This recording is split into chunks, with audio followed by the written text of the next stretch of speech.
course, the President. This is a monumental moment.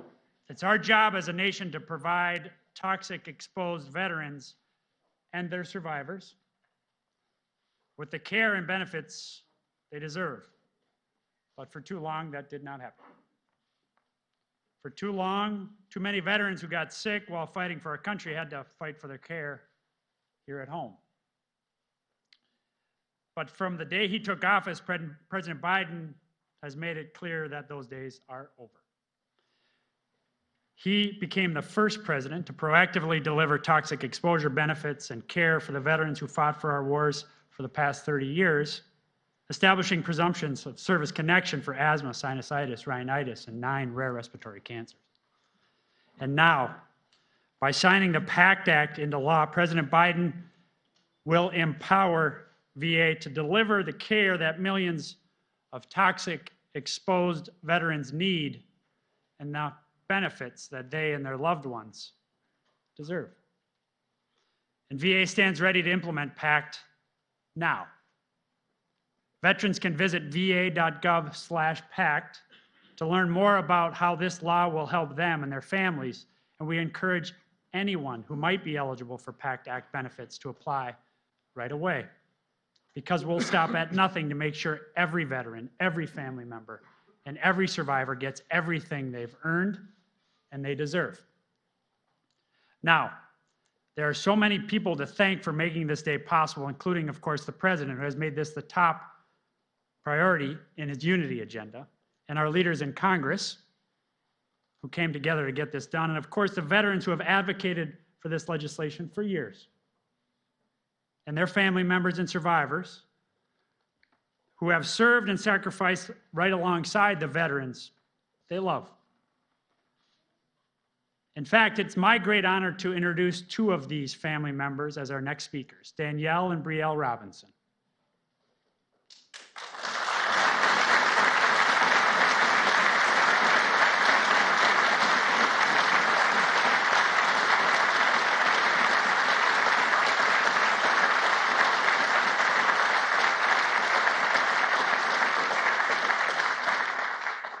As so many of you know, Danielle and Brielle are the surviving wife and daughter of Sergeant First Class Heath Robinson, the hero for whom the PACT Act is named. And they're joined today by Danielle's mother and Brielle's grandmother, Susan Zier.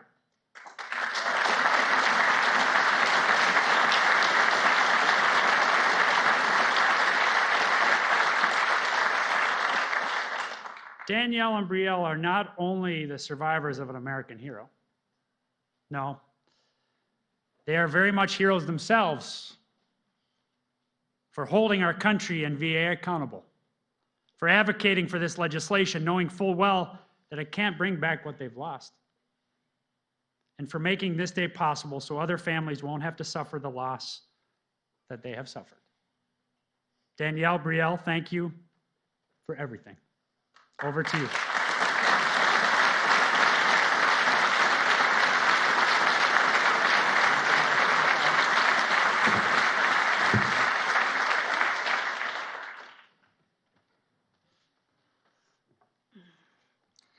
As a military spouse, when your loved one returns home safely from a deployment, you count your blessings. You're filled with gratitude, fear turns to relief as you begin living as a family again. But 10 years post-deployment from Iraq, my husband Heath began the biggest battle of his life, a terminal stage 4 lung cancer diagnosis due to toxic exposure from a burn pit in Baghdad. A word that became the biggest nightmare of our lives. We quickly learned about warriors who battled their own burn pit illnesses before Heath, and the warriors who were still fighting for their lives alongside him.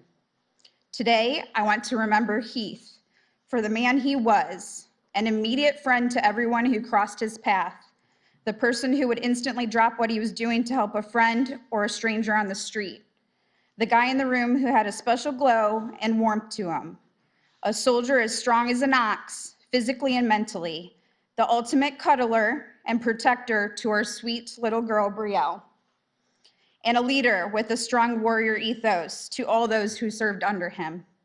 I'd like to thank every member of Congress who supported and voted for the PACT Act, all the veterans organizations who helped raise our voices on Capitol Hill, and all the advocates like John Fiel and John Stewart for your support.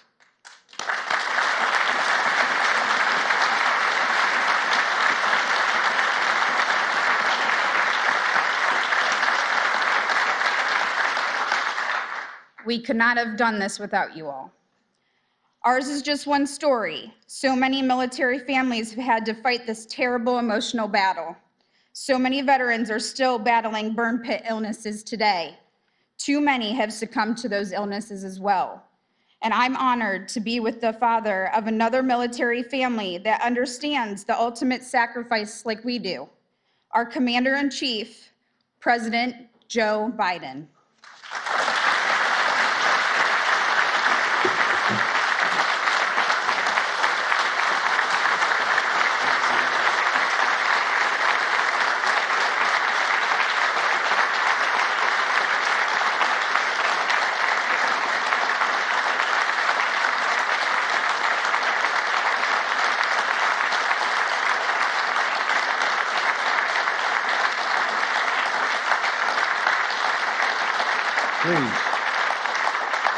Please have a seat.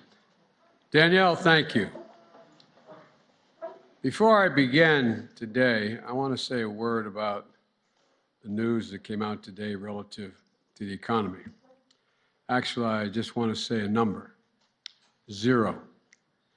Today, we received news that our economy had 0% inflation in the month of July. 0%. Here's what that means. While the price of some things went up last month, the price of other things went down by the same amount. The result, 0 inflation last month, but people are still hurting, but 0 inflation last month.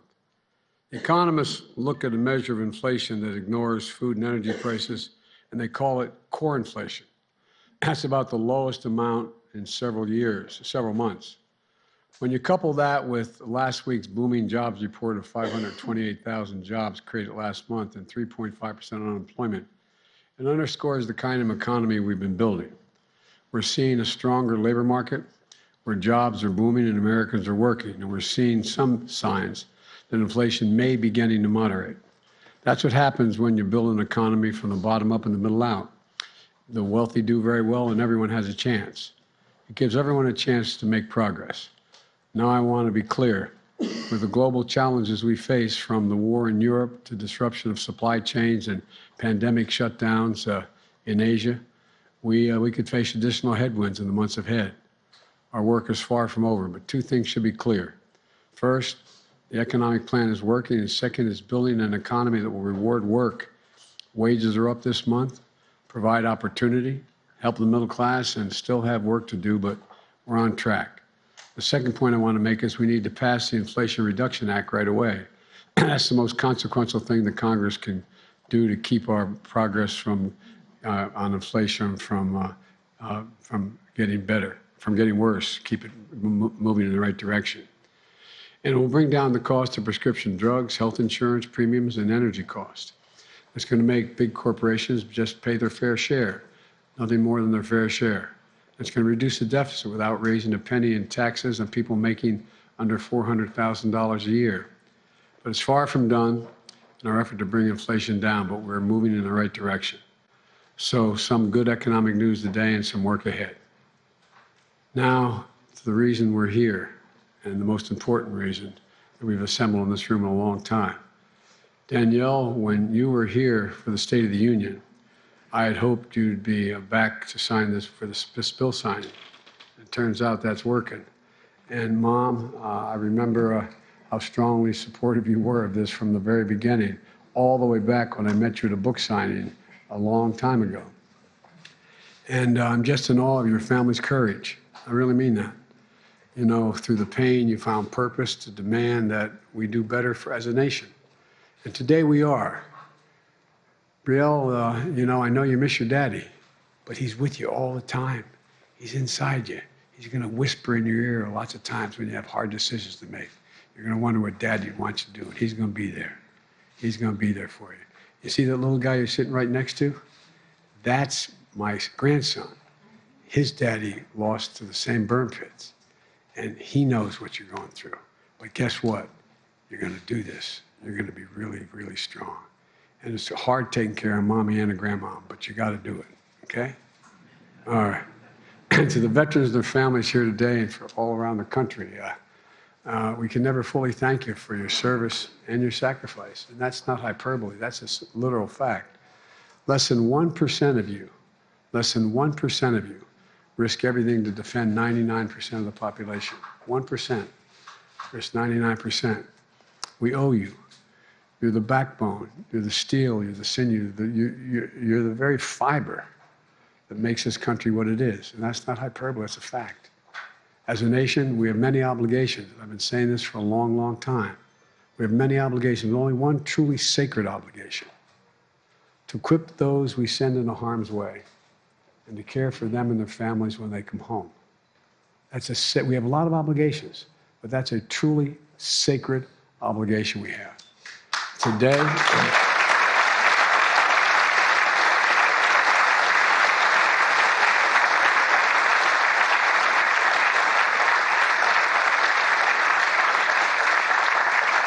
Today, we're one step closer to fulfilling that sacred obligation with the bill I'm about to sign into law. This is the most significant law our nation has ever passed to help millions of veterans who are exposed to toxic substances during their military services. You know, Secretary McDonough can tell you, I was going to get this done come hell or high water. This was something, the first thing, when a lot of staff knows that's true. As part of my agenda that I announced in the State of the Union address, I announced 4 things that all Americans could agree on. One was beating the opioid epidemic. 2 was tackling the mental health crisis we face as a nation as a consequence of the pandemic. 3 was ending cancer as we know it, which we're going to do and come hell or high water again. And 3, supporting our veterans. Big issues that unite us. We're always being told that Democrats and Republicans can't work together. When I ran, I said one of the reasons I was running, one of the 3 reasons was to unite the country, and I was roundly criticized for being naive. That was the old days, Joe. You used to be able to do that. Well, guess what? I don't believe it. We never have failed to. There are a lot of issues we can disagree on, but there are issues we can work together on. And this is one of those issues. So many of you here today remind us that we have fought for this for so many years. Veterans, surviving families, surviving family members, advocates like Rosie Torres and John Stewart. And John, I want to thank you again. I wanted to come up and hang out in the Capitol steps. The Secret Service said I'd be a pain in the neck. They wouldn't let me do it. So at least we did a little video on there. But what you've done, John, matters. And you know it does. You should know. It really, really matters. You refuse to let anybody forget. Refuse to let them forget.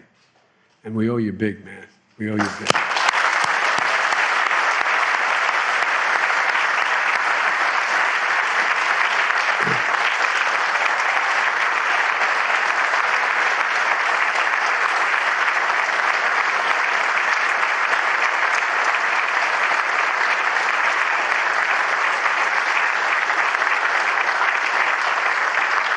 And all the rest of you, you never gave up the fight. You never quit. You didn't stop, no matter what you were told. Think about it. Think about how distant this looked 5 years ago, 7 years ago. I also want to thank Senators Tester and Jerry Morgan. By the way, if you're in a foxhole, you want someone with you, you want Tester in that hole with you. Where are you, John? John here?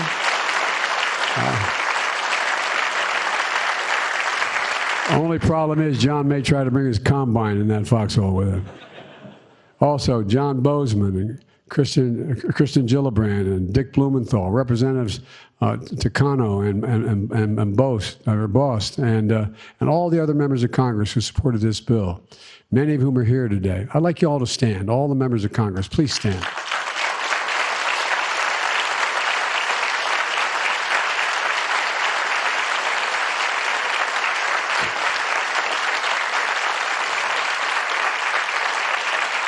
You know, we learned a horrible lesson in Vietnam in which many of you fought. After Vietnam, how harmful effects to exposure of Agent Orange took years to manifest itself in their veterans, leaving too many veterans unable to access the care they needed and deserve. That's why back in 1991, I, along with others, co-sponsored the Agent Orange Act, supporting veterans exposed to toxic substances in Vietnam. That laid the groundwork for how the VA addresses environmental exposure and the bill that I'm about to sign. You know, veterans of the wars of Iraq and Afghanistan not only faced dangers in battle, they were breathing toxic smoke from burn pits. Because I was vice president and the chairman of the Foreign Relations Committee before that, I was in and out of Iraq over 20 times, and in Fort Bonneville, and all those places, and you could actually see some of it in the air. Burn pits the size of football fields that incinerated wastes of war, such as tires, poisonous chemicals, jet fuel, and so much more I won't even mention. And a lot of the hooches, a lot of the places where our soldiers were sleeping, were literally a quarter mile, half mile away from it, and where they ate their chow. I mean, it was there all the time. And toxic smoke, thick with poison, spreading through the air and into the lungs of our troops. When they came home, many of the fittest and best warriors that we sent to war were not the same. Headaches, numbness, dizziness, cancer. My son Beau was one of them. Beau's son Hunter is here today, as I mentioned earlier, and his father-in-law and a good friend of mine going all the way back to high school, Ronnie Olivier, along with General Frank Vavala, who was the commander of the National Guard when Beau was there. And I want to thank them for being here as well. To us and to many of you in the room, if not all of you, it's personal for so many people like Danielle and Brielle. Sergeant First Class Heath Robinson, just 39 years old. 39 years old. And they held his hand for the last time at age 39. A PACT Act is the least we can do for the countless men and women, many of whom may be in this room for all I know, who suffered toxic exposure while serving their country. The law expands access to health care and disability benefits for veterans harmed by toxic exposure. It empowers the Department of Veterans Affairs to move quickly to determine service members' illness and related military service to see if they qualify. And for families of veterans who died from toxic exposure, it means a monthly stipend of $2,000 a month for a surviving spouse with 2 children. It means access to life insurance, home loan insurance, tuition benefits, and help with health care. It means new facilities, improved care, more research, and increased hiring and retention of healthcare workers treating veterans. This new law matters. It matters a lot. It matters a great deal because these conditions have already taken such a toll on so many veterans and their families. I've directed the Department of Veterans Affairs to treat all 23 presumptive conditions as in this law as applicable the moment I sign this bill. I'm urging the veterans of those decades of war to promptly file for your claims. The VA will move as quickly as possible to resolve your claim and get you the benefits and the care you've earned. And now I want every member, every service member, every veteran, every family member to know how to access the law. Just go to va.gov/PACT, va.gov/PACT. File their claim and apply for your VA health care now. Or go to your local VA hospital or reach out to the veteran service organizations, many of whom made this happen as well, from Disabled American Veterans to the American Legion to Veterans of Foreign War. And if you need additional assistance, just call. And this law becomes on top of my administration's efforts to pioneer ways to link toxic exposure to diseases and help more veterans get the care they need. We're building a more comprehensive database for the Department of Defense and Veterans Affairs to track and assess exposures. Expand the eligibility for veterans suffering from the 3 respiratory conditions and 9 rare respiratory cancers. Earlier this summer, I signed 9 veterans bills into law that will do everything from providing mammograms and screenings for veterans who served near burn pits to compensating veterans who developed cancer and medical conditions from our World War II nuclear program. We're not stopping just here. Secretary McDonough and the Department of Veterans Affairs are part of my Cancer Moonshot initiative to end cancer as we know it. And today, I'm proud to name Dr. Monica get it right, Doc. Bettignoli. I better get it right because I married Dominic Giacoppa's daughter, so I got a problem, okay? But she's a leading cancer surgeon from a family of generations of veterans and is my new director of the National Cancer Institute. Please stand, Doc.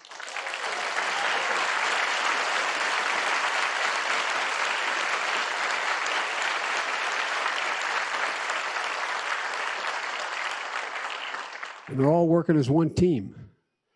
We may be in separate departments, but it's one team. And perhaps one of the most important things we're doing is working to bring down the rate of suicide among service members and veterans.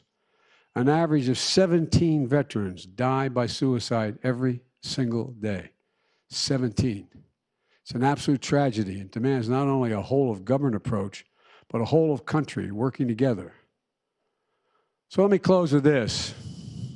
As Commander-in-Chief, I've always have your back, I promise you.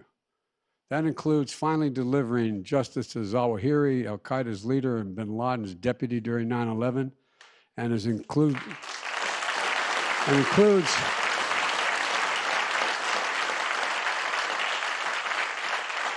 always fighting for the care and benefits you've more than earned and more than deserved. This law is long overdue, but we finally got it done together. And I don't want to hear the press tell me Democrats and Republicans can't work together.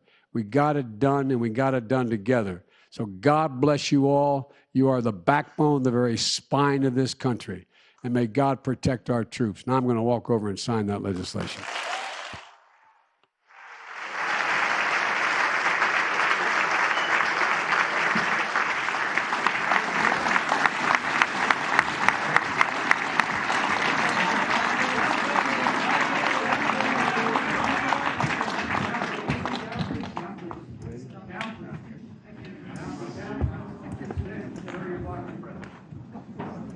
That's okay. All right. Calm down, please. Calm down, please.